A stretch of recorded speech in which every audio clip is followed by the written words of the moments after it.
प्रीतम study में आप सभी का स्वागत। चलिए आज की वीडियो में बात करेंगे दोस्तों की जो कि आपके लिए जो कि ये एक और आज के दिन जो कि आपके लिए देखिए आज आपके लिए खुशखबरी की बात दोस्तों कि आप बताएं दोस्तों कि आप लोग का जो कि बीए पार्ट 2 का जो कि जितने भी छात्र छात्रा जो कि फॉर्म भरे हुए हैं उसका जो कि एग्ज़ाम डेट नज़दीक आ गया है। चलिए उसके लिए बता दूं दोस्तों कि जो कि आप लोग का एग्ज़ाम डेट बहुत नज़दीक आ गया तो इसलिए आप लोग अपना एग्ज़ाम का तैयारी बहुत अच्छे तरीके से कर रहे होंगे तो पता है। चलिए इसी तो इसी इसलिए देखो इसलिए कि आपके लिए देखिए इंपॉर्टेंट क्वेश्चन लेके आए हैं जो कि आपके लिए टॉप 10 में भी आए क्वेश्चन लेके आए जो कि दोस्तों देखिए जो कि यह प्रश्न आपके लिए 2021 में पूछा गया प्रश्न है जो कि आपके लिए बहुत ही हेल्पफुल होने वाली है। जो कि आप लोग यहाँ वीडियो देख के जाइएगा जो कि आप लोग का एग्जाम जो कि बहुत नज़दीक आ गया है तो प्रश्न को आप लोग देख लीजिएगा। इस प्रश्न को किस तरह से प्रश्न पूछे जा रहे हैं यही प्रश्न लगभग एग्जाम में आ रहे हैं।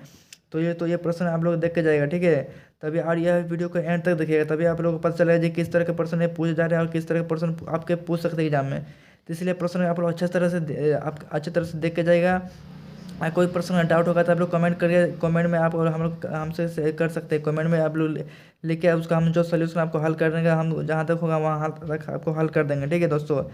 तो बता सीरीज सबसे डी का मैं बताने जा रहा हूँ जो कि टॉप 10 पर्सन जो कि आपने बता दोस्तों की जो टॉप इंपॉर्टेंट पर्सन जो कि क्वेश्चन पूछे जा रहे हैं जो कि यह प्रश्न आपको 2021 में जो कि पूछा गया है दोस्तों, ठीक है।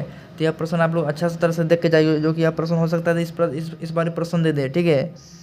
तो चलिए प्रश्न को शुरू करते हैं। तो बता दोस्तों कि ये प्रश्न जो कि तो देखिए दोस्तों जो कि आपके प्रश्न जो कि पार्ट 3 में पूरे यूनिवर्स जो होता है जो कि उसमें आपको मात्र आपको 10% का आपको जो 10% उसमें दिया रहेंगे क्वेश्चन में आपके जो एक क्वेश्चन में आपको सिर्फ 5 क्वेश्चन का हल करना है, ठीक है दोस्तों।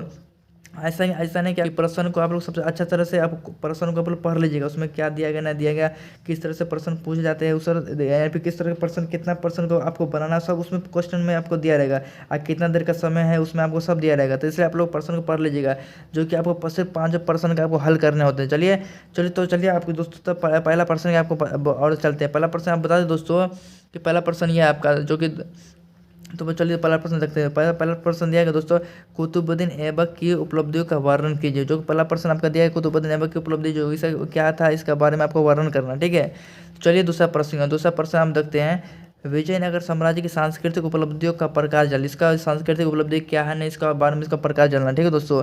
चलिए इसके बारे में तीसरा प्रश्न कर बढ़ते हैं। तीसरा प्रश्न में दिया गया था अलाउद्दीन खिलजी की बाजार नियंत्रण प्रणाली की विवेचना कीजिए। इसका बाजार नियंत्रण प्रणाली किसका कैसा था, खराब था, अच्छा था, इसके बारे में आपको विवेचना करना, इसके बारे में लिखना, ठीक है। आप हाल दोस्तों बता दोस्तों कि जो ये इस प्रश्न को आपको लिखने के लिए कम से कम 200 शब्द या 250 शब्दों में लिखना पड़ेगा, ठीक है। ऐसा नहीं कि आपको कम शब्दों में लिख देना, आपको जब भी लिखना पड़ेगा तो 250 शब्द कम से सोचिएगा उससे बेसी लिखने का, लेकिन कम नहीं लिखिएगा दोस्तों, नहीं तो हो सकता है उसमें आपको प्रश्न में आपको नंबर कट जाए, ठीक है। इसलिए आप लोग इस सब प्रश्न को ध्यानपूर्वक लिखिएगा और अच्छे तरह से लिखिएगा, ठीक है। चलिए चरवा प्रश्न में पढ़ते हैं। चरवा प्रश्न देखते हैं।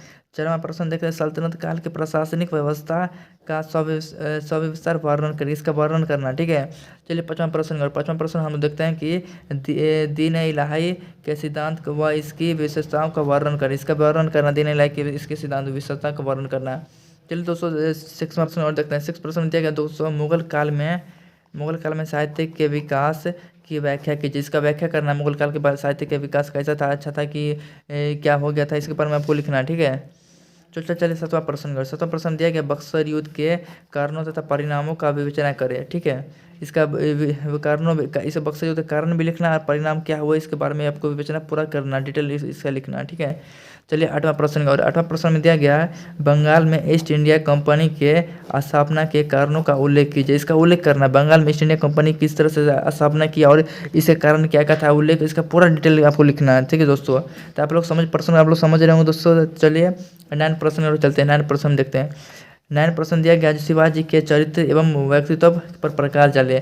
शिवाजी चरित्र कैसा था, अच्छा था, खराब था, एवं इसका व्यक्तित्व वो कैसा थे नहीं थे, इसके बारे में पूरा डिटेल लिख देना आपको। और जितना शब्द में हो सके उतना शब्द में आपको लिखना है, ठीक है दोस्तों। ऐसा नहीं कि हमको कम शब्द में आता है लिख देना है तो उसमें आपको नंबर काट लिए जाएंगे। इसलिए आपको जितना हो सके जितना आपको आता है उतना लिखने का प्रयास कीजिएगा जितना देते हो, ठीक है। और ये सब प्रश्न जो हमने करा रहे हैं वो आपके लिए बहुत ही इंपॉर्टेंट प्रश्न होने वाले जो कि प्रश्न का आप लोग देख के जाइएगा, ठीक है दोस्तों। चलिए जो कि आपका लास्ट टॉप 10 प्रश्न जो कि लास्ट प्रश्न देख लेते हैं दोस्तों। जो कि देखिए लास्ट प्रश्न आपको देख लेते हैं मुगलों की केंद्रीय शासन प्रणाली का वर्णन कीजिए, ठीक है। तो आप लोग इस प्रश्न आपको देख लिया, मुगल की केंद्रीय प्रणाली शासन प्रणाली कैसा थी, अच्छा थी कि यार इस आप प्रश्न में आप इस तरह प्रश्न आपको देखने को मिलेंगे दोस्तों। तो बता दें दोस्तों कि मैं जो कि आपका जो वीवीआर टॉप 10 था प्रश्न जो कि मैंने हम लोग करा दिया हूँ, जो कि आप लोग समझ गए होंगे कि इसी तरह के प्रश्न पूछ जाते हैं। आप लोग इसी प्रश्न आपको क्या करा देख कर जाना एग्जाम में, जो कि आपको काफ़ी हेल्पफुल होने वाली है दोस्तों। ठीक है, तो ये वीडियो अच्छा लगा हो तो लाइक एंड सब्सक्राइब कीजिएगा। वीडियो को जहाँ तक हो सके अपने दोस्तों में शेयर करना ना भूलिए।